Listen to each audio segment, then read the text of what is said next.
இறைவன் அருள் பெற்ற சான்றோர்களை பக்தர்கள் என்றும் சித்தர்கள் என்றும் பிரிக்கிறோம். பக்தர்கள் தங்கள் வழியில் ஆண்டவனை அடைவார்கள். சித்தர்கள் ஆண்டவனை அடைந்து நமக்காக இந்த உலகத்தில் வாழ்ந்து நம்மையும் ஆண்டவன்பால் அழைத்து செல்வார்கள். அதனால தான் பக்தர்களை விட சித்தர்களுக்கு பெருமை அதிகம். 27 நட்சத்திரக்காரர்களுக்கு 27 சித்தர் சமாதிகள் வழிபடத்தக்க இடங்கள் என்று நாம் தொடங்கினோம். சென்ற முறை 10 சித்தர்கள் சமாதிகளை சிந்தித்தோம். 10 நட்சத்திரக்காரர்களுக்கு உரிய 10 சித்தர் சமாதிகளை பற்றி சிந்தித்தோம். இன்னைக்கு 11வது நட்சத்திரம். 11வது நட்சத்திரம் பூரம், சிம்மராசி. இந்த பூர நட்சத்திரக்காரர்கள் எந்த சித்தரை வழிபட வேண்டும்? தமிழ்நாட்டில் கரூர்னு ஒரு ஊர் இருக்கு. அந்த கரூர் பெருமானுக்கு பசுபதீச்சரன்னு பேர், பசுபதிநாதன்னு பேர். கரூரை கும்பிட்டா திரும்ப கரூருக்கு வர வேண்டாம், திரும்ப பிறவி கிடைக்காது. அந்த கரூருக்கு பக்கத்தில் நெரூர்னு ஒரு ஊர் இருக்கு. கரூரில் இருந்து கிட்டத்தட்ட ஒரு 10 கிலோமீட்டருக்கு உள்ளே இருக்கும். வயல்கள் சூழ்ந்த இடம், நெரூர்னு பேர். நெரூரில் சதாசிவ பிரம்மேந்திராள் அப்படின்னு ஒரு பரம ஞானி, நிர்வாண சாமியாராக வாழ்ந்தவர். புதுக்கோட்டை பக்கத்திலே ரொம்ப நாள் தெரிந்தவர். சதாசிவம் என்ற பெயரிலே வாழ்ந்தவர் மௌன சுவாமிகள். சதாசிவ பிரம்மேந்திராள்னு பேர். நான் அந்த அதிஷ்டானத்துக்கு போயிருக்கிறேன், வழிபாடு பண்ணியிருக்கிறேன். சிவலிங்கத்துக்கு பின்னாலே வில்வ மரம், மரத்துக்கு கீழே அந்த சித்தருடைய சமாதி. பூர நட்சத்திரக்காரர்கள் வழிபட வேண்டிய சமாதி கரூருக்கு பக்கத்திலே நெரூர், காவிரி ஆற்றை ஒட்டிய பகுதி, சதாசிவ பிரம்மேந்திராள் சமாதி கோயில். சதாசிவா உன் வாய் ஓயாதா என்று குருநாதர் கேட்டாராம். அன்னிலிருந்து இவர் பேசவே இல்லையா மௌன சுவாமி. அவரை பற்றி நாம் பின்னாலே நிறைய சிந்திக்க இருக்கிறோம். பூர நட்சத்திரக்காரங்க கரூர் பக்கத்தில் நெரூர் சதாசிவ பிரம்மேந்திரரை வழிபட வேண்டும். 12வது நட்சத்திரம் உத்திரம், திண்டுக்கல் மலைக்கோட்டை. பகவான் ரமணர் கொஞ்ச காலம் வாழ்ந்த இடம். ஒரு அருமையான அம்மன் கோயில் அங்கே இப்பொழுதும் வழிபடத்தக்கதாய் இருக்கிறது. அந்த மலைக்கோட்டைக்கு பின்னால ரொம்ப பேருக்கு தெரியாத இடம் சதசுவாமிகள் சமாதி. சதசுவாமிகள் 100 ஆண்டுக்கு மேல் வாழ்ந்தவர். சதசுவாமிகள் சமாதின்னு இருக்கு. உத்திர நட்சத்திரக்காரர்கள் அந்த சதசுவாமிகள் சமாதியை, சித்தர் கோயிலை வழிபட அவர்கள் வாழ்க்கை சிறக்கும். 13வது நட்சத்திரம் அஸ்தம்.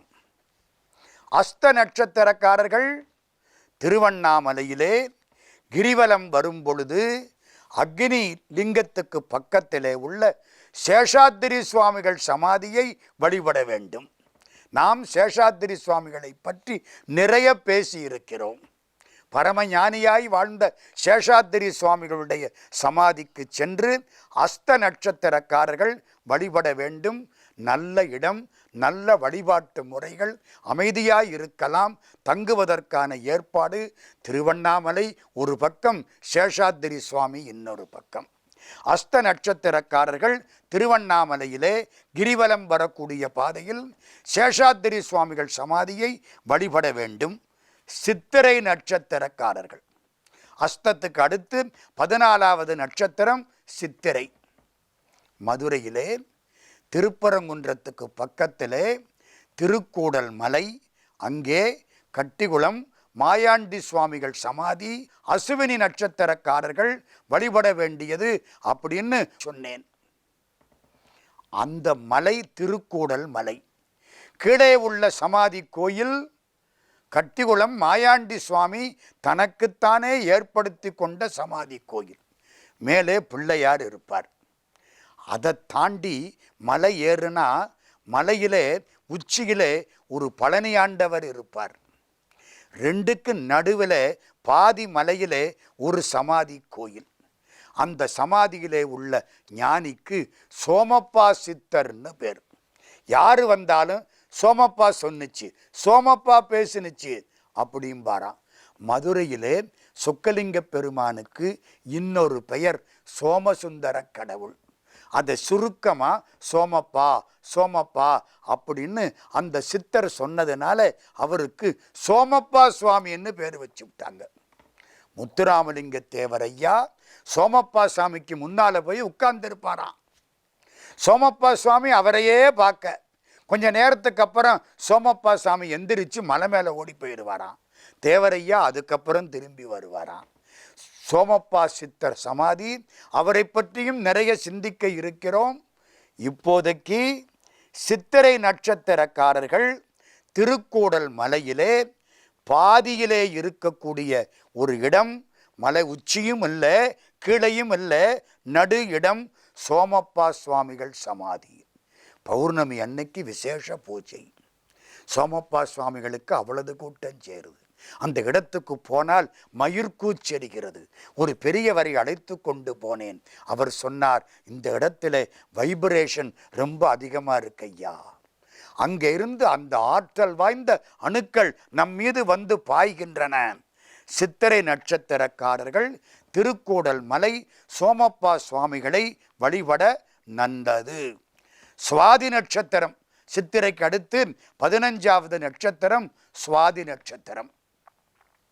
ராமநாதபுரம், தாயுமான சுவாமிகள் சமாதி அடைந்தது ராமநாதபுரம்.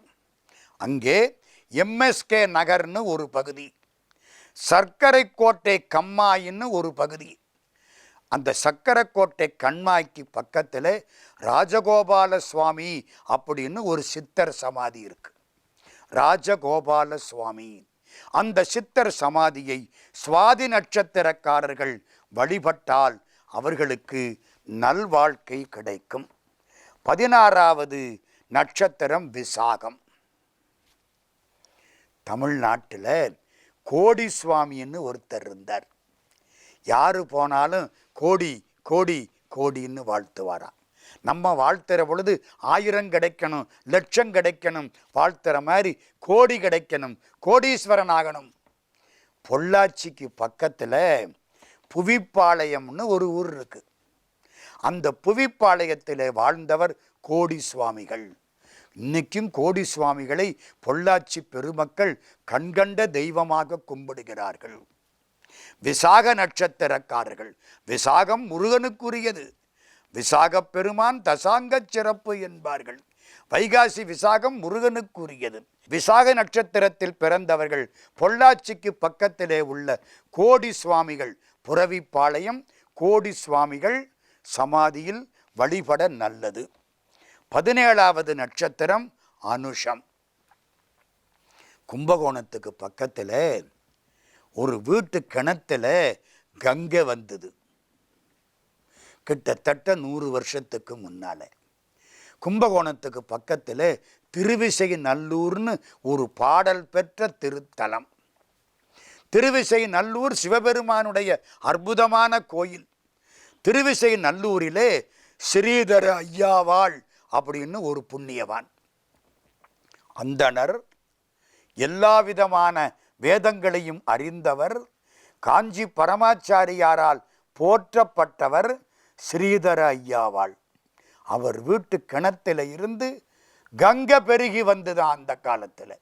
இன்னைக்கும் வருஷத்தில் ஒரு நாள் கார்த்திகை மாதம் அமாவாசை அன்னைக்கு அந்த கிணறு பொங்கி வரும். அந்த கிணத்திலே கங்கை வருவதாக ஐதீகம், வழிபடுகிறார்கள். அவரை பற்றியும் நாம் பின்னால் நிறைய சிந்திக்க இருக்கிறோம். அனுஷ நட்சத்திரக்காரர்கள் வழிபட வேண்டியது கும்பகோணத்துக்கு அருகில் திருவிசை நல்லூர் ஸ்ரீதர ஐயாவாள் அவருடைய சமாதி கோயில். 18வது நட்சத்திரம் கேட்டை. திருவாரூர் மிக புகழ்பெற்ற ஸ்தலம். உலகம் தோன்றியதுக்கு முன்னால் தோன்றியது திருவாரூர். அப்பர் சுவாமி சொல்றார், சிவபெருமான் தன் இடப்பாகத்தை அம்பாளுக்கு கொடுப்பதற்கு முன்னாலேயே திருவாரூர் தோன்றிவிட்டதுங்கிறார். பழைய திருத்தலம் திருவாரூர். திருவாரூரில் கோயிலுக்கு பக்கத்தில் மடப்புறம்னு ஒரு பகுதி இருக்கு. மடப்புறத்திலே கால் மேலே கால் போட்டபடி ஒரு நிர்வாண சுவாமி இருக்கார். அவருக்கு பேரு தட்சிணாமூர்த்தி சுவாமி என்று பேர். குரு தட்சிணாமூர்த்தி சுவாமியின் நான் அந்த மடத்துக்கு போயிருக்கிறேன். அருமையான சுவாமிகள். அவர் வரலாறு மிக நீண்ட வரலாறு. நாம் அதையும் பின்னால் சிந்திக்க இருக்கிறோம். குரு தட்சிணாமூர்த்தியின் அவருக்கு மிஞ்சின சித்தர் கிடையாது. திருவாரூரிலே மடப்புறம் தட்சிணாமூர்த்தி சுவாமிகள் அவரை வழிபட கேட்டை நட்சத்திரக்காரர்களுக்கு வாழ்க்கை சிறக்கும். 19வது நட்சத்திரம் மூலம். தென்காசிக்கு பக்கத்தில் கடையநல்லூர்னு ஒரு ஊர். பாரதியார் கொஞ்ச காலம் அந்த ஊரில் வாழ்ந்தார். கடையநல்லூரிலே ஒரு ஆஞ்சநேயர், அபயந்தரக்கூடிய ஆஞ்சநேயர், ஜெயவீர ஆஞ்சநேயர், அபயஹஸ்த ஜெயவீர ஆஞ்சநேயர்னு அவருக்கு பேர் வைக்கிறாங்க. நான் அந்த கோயிலுக்கு போய் வழிபாடு பண்ணியிருக்கேன். அந்த கோயிலுக்கு உள்ளே ஞானானந்த சரஸ்வதி அப்படின்னு ஒரு சித்தருடைய சமாதி இருக்கிறது. கோபாலையர்னு அவருக்கு பேர் வைக்கிறாங்க. கோபாலையர் சமாதின்னு சொல்றாங்க. அந்த ஊரை சேர்ந்தவராய் இருக்க வேண்டும். ஞானானந்த சரஸ்வதி சுவாமிகள் சமாதி. 19வது நட்சத்திரம் மூல நட்சத்திரம். கடையநல்லூருக்கு பக்கம். கடையநல்லூர் எங்கே இருக்கு? தென்காசிக்கு பக்கம். அந்த ஊரிலே ஞானானந்த சரஸ்வதி சுவாமிகள் சமாதி கோயில். 20வது நட்சத்திரம் பூராடம். பூராட நட்சத்திரத்துக்கு புதுக்கோட்டையிலே புவனேஸ்வரி ஆலயம். ஜட்ஜு சுவாமிகளுடைய அதிஷ்டானம்.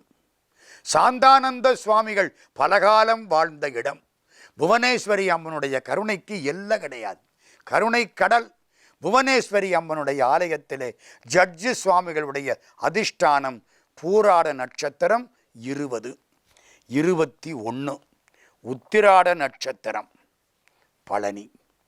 பழனியிலே சித்தர்களுக்கு எல்லையே கிடையாது. பழனியிலே தேவஸ்தானத்தார் ஒரு பாலிடெக்னிக் கல்லூரி நடத்துகிறார்கள். தொழில்நுட்ப கல்லூரி. நம்ம திண்டுக்கல்லேருந்து பழனி போகிற பொழுது அந்த இடத்துல முன்னாலேயே அந்த கல்லூரி வரும். கலைக்கல்லூரி, தொழில்நுட்ப கல்லூரி. தொழில்நுட்ப கல்லூரிக்கு நேர் பின்பக்கம் ஒரு ஜீவ சமாதி, ஈஸ்வர பட்டர் சமாதின்னு சொல்கிறாங்க. மலைக்கு பக்கத்தில் வந்துடும். பாலிடெக்னிக் காலேஜுக்கு பின்பக்கத்தில் வரும் ஈஸ்வர பட்டர் சமாதி. இந்த ஈஸ்வர பட்டர் யார் தெரியுமா?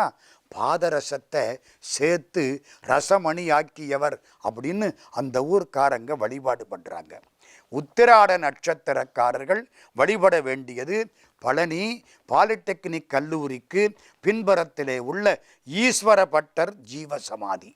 22வது திருவோணம். ஓணத்தான் உலகாலும் என்பார்களே.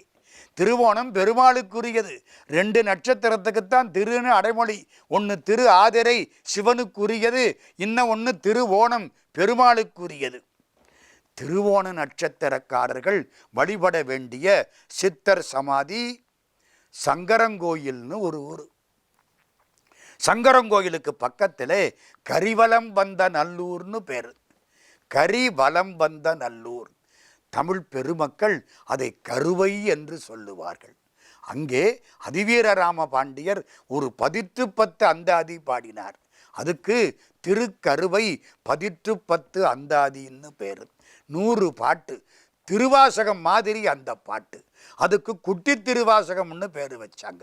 சிந்தனை உனக்கு தந்தேன், திருவருள் எனக்கு தந்தாய், வந்தனை உனக்கு தந்தேன், மலரடி எனக்கு தந்தாய், பைந்துணர் உனக்கு தந்தேன், பரகதி எனக்கு தந்தாய், கந்தனை பயந்த நாதா, கருவையில் இருக்கும் தேவே. கருவையினா கரிவலம் வந்த நல்லூர். சங்கரங்கோயிலுக்கு பக்கத்திலே கரிவலம் வந்த நல்லூர். அந்த கரிவலம் வந்த நல்லூர்ல இருந்து 5 கிலோமீட்டர் போனா பனையூர் ஒடுக்கம்னு ஒரு இடம். பனையூர் ஒடுக்கம். அங்கே 2 சமாதிகள், அப்பாவும் பிள்ளையும். சங்கர நாராயணர், தட்சிணாமூர்த்தி. குழந்தையானந்த சுவாமிகளோடு தொடர்புடைய சமாதிகள். சங்கர நாராயணன், தட்சிணாமூர்த்தி ஜீவ சமாதி. திருவோண நட்சத்திரக்காரர்கள் வழிபட வேண்டியது கரிவலம் வந்த நல்லூருக்கு அருகில். 23வது நட்சத்திரம் அவிட்டம். சேலத்திலே சூரமங்கலம். சூரமங்கலத்திலே பைத்தியம் சுவாமின்னு ஒருத்தர். பாண்டிச்சேரி அப்பா பைத்தியம் சுவாமின்னு அந்த ஊரில் சொல்கிறாங்க. அவர் பாண்டிச்சேரியிலிருந்து வந்திருக்கணும். ஊர் மக்கள் அவரை பைத்தியம்னு சொல்லுவாங்க. ஏன்? தொடர்பில்லாத காரியத்தை பண்ணுறவனுக்கு பைத்தியம்னு பேர். சித்தர்களுக்கெல்லாம் நம்ம வச்ச பேர் பைத்தியம். ஆனானப்பட்ட ராமகிருஷ்ணரையே விவேகானந்தருடைய பாட்டி சொன்னாலாம் அது கிறுக்குன்னு. அந்த கிறுக்கர்கிட்ட போய் நீ என்ன படிக்க போகிறேன்? பைத்தியக்கார சுவாமி. இவருக்கு பேர் அப்பா பைத்தியம் சுவாமிகள். 23வது நட்சத்திரம் அவிட்டம், சேலம் சூரமங்கலம், பாண்டிச்சேரி அப்பா பைத்தியம் சுவாமிகள் சமாதியை வழிபட நல்லது. 24வது நட்சத்திரம் சதயம். திரும்ப திருவண்ணாமலைக்கு வாரம். அண்மையில் திருவண்ணாமலையில் வாழ்ந்தவர். ரொம்ப பக்கத்தில் ஒரு 10 ஆண்டுகளுக்கு முன்னால் வரை வாழ்ந்தவர். இப்போ அவர் இருந்தால் 100 வருஷம் ஆகியிருக்கும். பேர் தெரியுமா? யோகிராம் சுரத்குமார் விசிறிசாமின்னு பேர். நான் அவரை பார்த்துருக்கேன். அவர் அருள் பெற்றிருக்கிறேன். நான் பண்ணின புண்ணியம். கையில் விசிறியோடு போவார், ஹூக்கா வச்சிருப்பார். அவ்வளவுதான். வடநாட்டில் காசியிலிருந்து வந்தவர். அவரை பற்றி நாம் நிறைய பேசுவதற்கு இருக்கிறோம். சதய நட்சத்திரக்காரர்கள் வழிபட வேண்டிய சமாதி கோயில் திருவண்ணாமலையில் ரமண பகவானுடைய அந்த ஆசிரமத்துக்கு எதிர்த்தாற்போல் இருக்கக்கூடிய விசிறி சுவாமி என்று சொல்லப்பட்ட யோகிராம் சுரத்குமார் சமாதி. அந்த கோயிலுக்குள்ளே போனாலே யோகிராம் சுரத்குமார், யோகிராம் சுரத்குமார், யோகிராம் சுரத்குமார், ஜெயகுரு ராயா என்று பேசிக்கொண்டிருப்பார்கள், பாடிக்கொண்டிருப்பார்கள். அதை சுற்றி அந்த சமாதியை சுற்றினாலே கிரிவலம் வந்தாப்புல அர்த்தமா. கிரிவல பாதை அதுக்குள்ளே ஒன்று இருக்கு. சதய நட்சத்திரக்காரர்கள் வழிபட வேண்டியது விசிறி சுவாமியினுடைய சமாதி கோயில். 25 பூரட்டாதி நட்சத்திரம். பூரட்டாதி நட்சத்திரக்காரர்கள் வழிபட வேண்டிய சமாதி எங்கே இருக்கு? மதுரை. திரும்பவும் மதுரை. திருப்பரங்குன்றத்தில் தியாகராஜர் பொறியியல் கல்லூரிக்கு போகிற பாதையில் அந்த கல்லூரி சாலையில் சிவப்பிரகாச சுவாமிகள் அதிஷ்டானம் இருக்கிறது. கட்டிக்குளம் மாயாண்டி சுவாமிகள் கோயிலை தாண்டி வரணும். சிவப்பிரகாச சுவாமிகள் அதிஷ்டானம். பூரட்டாதி நட்சத்திரக்காரர்கள் வழிபட வேண்டியது திருப்பரங்குன்றம் தியாகராசர் பொறியியல் கல்லூரி சாலையில் உள்ள சிவப்பிரகாச சுவாமிகள் அதிஷ்டானம். 26வது நட்சத்திரம் உத்திரட்டாதி. உத்திரட்டாதி நட்சத்திரக்காரர்கள் அருப்புக்கோட்டைக்கு பக்கத்தில் புலியூரான் சித்தர் கோயில்னு ஒன்று இருக்கு. புலியூரான் சித்தர் கோயில்.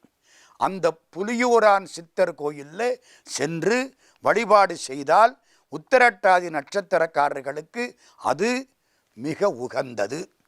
27 ரேவதி நட்சத்திரம். கடைசி ரேவதி நட்சத்திரம் மீனராசி. இவங்க யாரை கும்பிடணும்? உலகத்திலே உள்ள பல பெருமக்கள் எந்த சமாதிக்கு வந்து நிம்மதி கிடைக்க வேண்டும் என்று கும்பிடுகின்றார்களோ, எந்த சமாதியை சுற்றிலும் ஆங்கிலேயர்களும் பிரெஞ்சுக்காரர்களும் ஜெர்மானியர்களும் வந்து உட்கார்ந்து கொண்டிருக்கிறார்களோ, எந்த சமாதியை சுற்றி சைக்கிளிலே ஊர்வலம் வருகிறார்களோ அந்நியர்கள், வெளிநாட்டுக்காரர்கள், அந்த ரமண பகவானுடைய சமாதி ரேவதி நட்சத்திரக்காரர்களுக்கு உரியது. ரமண பகவான் சமாதி எங்கே இருக்கு? திருவண்ணாமலையில் இருக்கு. திருவண்ணாமலைன்னு நினைச்சாலே ரமண பகவான் தான் நினைப்புக்கு வருவார். மகாத்மா காந்தியடிகள் ரமண பகவானை ஒரு பக்கத்திலே அவர் இருந்த இடம் புகைவண்டியில் இருந்தபடி சந்தித்திருக்கிறார். ரமணரை பற்றியும் நாம் நிறைய சிந்திக்க இருக்கிறோம். திருவண்ணாமலையை வலம் வந்தவர் அருணாசல சிவ அருணாசல சிவ அருணாசல சிவ அருணாசலா அருணாசலம் என அகமே நினைப்பவர் அகத்தை வேறறுப்பாய் அருணாசலா என்று பாடியவர் பகவான் ரமணர். 27வது நட்சத்திரம் ரேவதி நட்சத்திரம். அதற்குரிய பெருமக்கள், அதில் பிறந்த பெருமக்கள் பகவான் ரமணரை வழிபட வேண்டும். திருவண்ணாமலையில் வழிபட வேண்டும். அவருடைய சமாதியிலே வழிபட வேண்டும். ரமண பகவான் திருச்சுழியிலே பிறந்தவர்.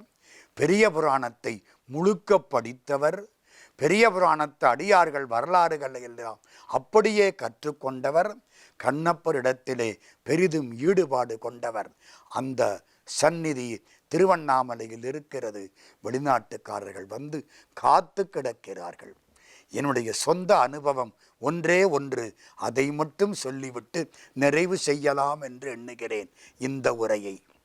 திருவண்ணாமலையிலே ரமண பகவான் சந்நிதிக்கு உள்ளே செல்லக்கூடிய வாய்ப்பு எனக்கு அடிக்கடி கிடைக்கும்.